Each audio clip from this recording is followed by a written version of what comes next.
sebentar gini dulu. Pertama kali ceritanya jadi stafsus tuh gimana? Nah itu dulu. Lucu nih. Nah, Jadi aku itu ini Mbak, apa namanya, ada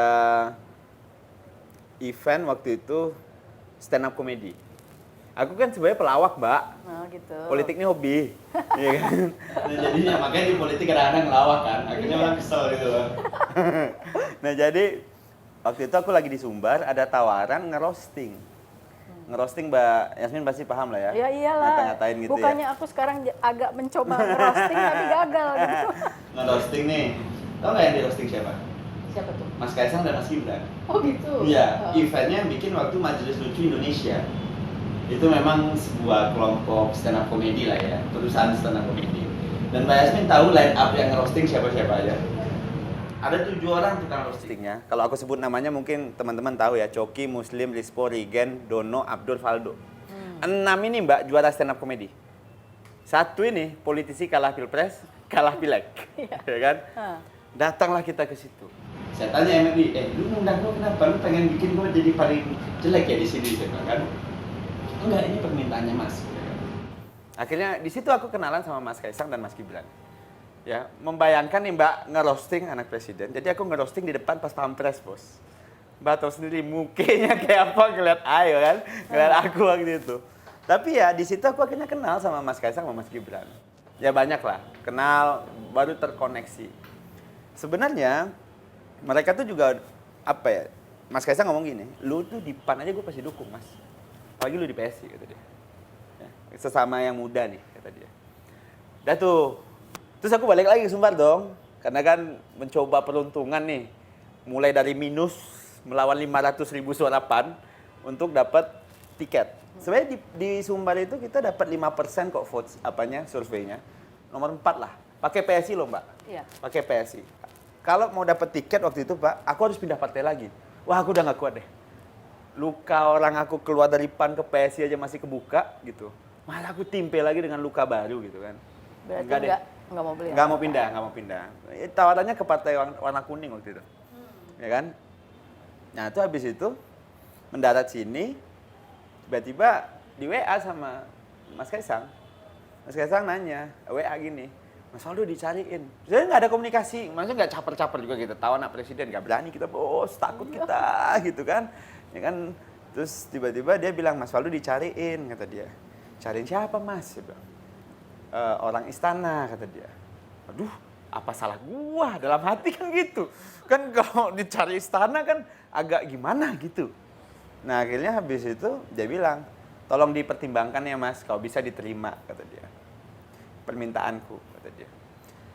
Udah tuh, apaan nih gitu kan? Kan gua nggak ngerti konteksnya, Mbak.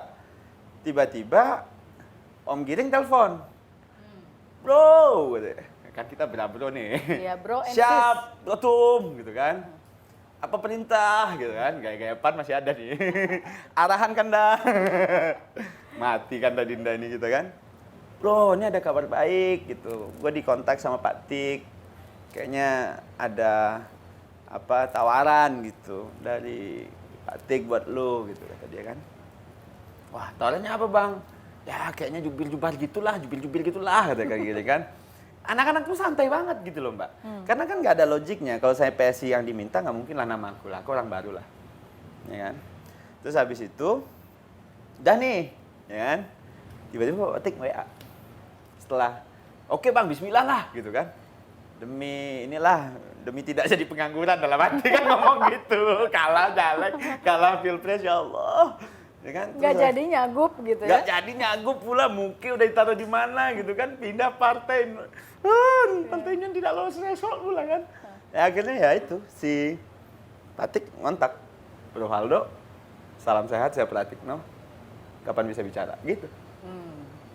Ya it takes 9 months lah mbak aku. Berarti lebih bisa dibilang itu sebenarnya karena sendiri ya, bukan serta-merta karena PSI-nya sebetulnya. Banyak yang nyangka begitu, tapi aku kan di posisi kayak, ya mungkin kalau aku di PAN mungkin jadi staf susmendak nih. Oh gitu.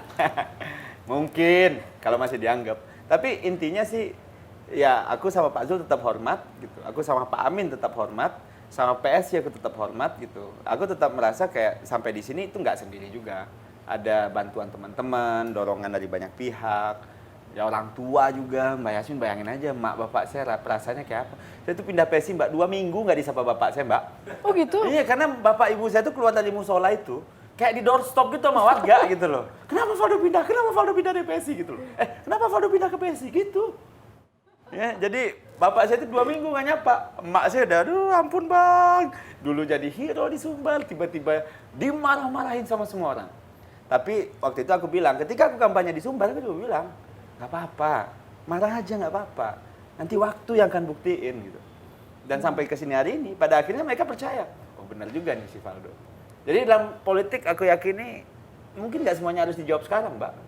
Tapi mungkin waktu yang akan jawab. Nah kalau dia tanya kapan, ya lu tanyanya sama waktu, ngomong waktu tuh kalau bisa, saya bilang kan. Iya. Ya itu sih maksudku kayak ya sampai ke sini tuh prosesnya ya sesederhana itu.